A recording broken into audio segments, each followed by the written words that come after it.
One of the biggest lies that we buy into is this lie of comparison.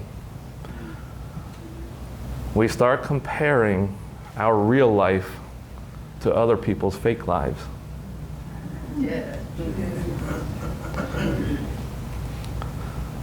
We start thinking that if we don't have the same life that somebody is posting about on Facebook or Instagram, that we're falling short.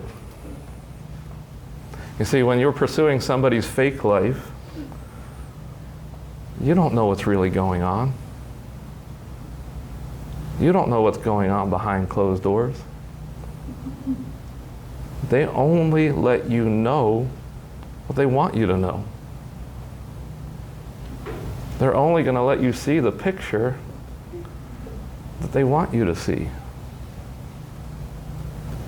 And see, when we start to do that, when we start to compare ourselves, then we feel like we have to perform. We have to measure up. And life just becomes a performance. What's even worse than comparing ourselves to others, and this can be much more damaging, is when we compare our real lives to the fictitious life of ourselves that we have in our mind. When we start comparing ourselves to who it is that we think that we were supposed to be, or who we should be, or where we should be at this point in our lives, it's extremely detrimental. It holds people back. And the kinds of things that I'm talking about is, the person who experiences a loss, the person who went through the last real estate crash and lost everything, who now sits there and says, well, if it wasn't for that crash, this is where I'd be today. If it wasn't for what this person did, I would be much better off today. If my husband didn't make those bad decisions with those real estate deals, we might have a bigger house today. If she didn't spend the money that she spends, I wouldn't have to work so hard today. I had to get the women in there too.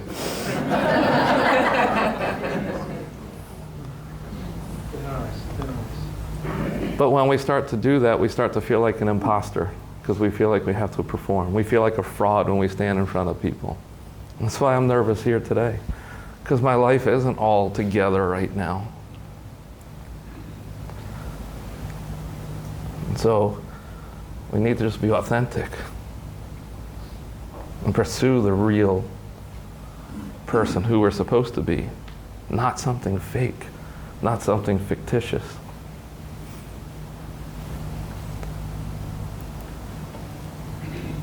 So at the end of the day, the vision that we pursue needs to be something that's authentic, not a lie.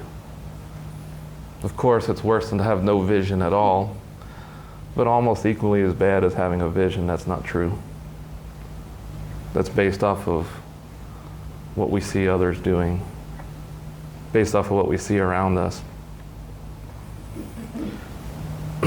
When we do feel like we have to prove something, it robs us of all of our joy.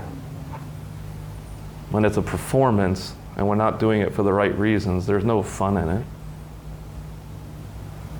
When we have to stand in front of a group of people or in our mastermind rooms and fake trying to measure up, there's no growth in that. There's no life in that.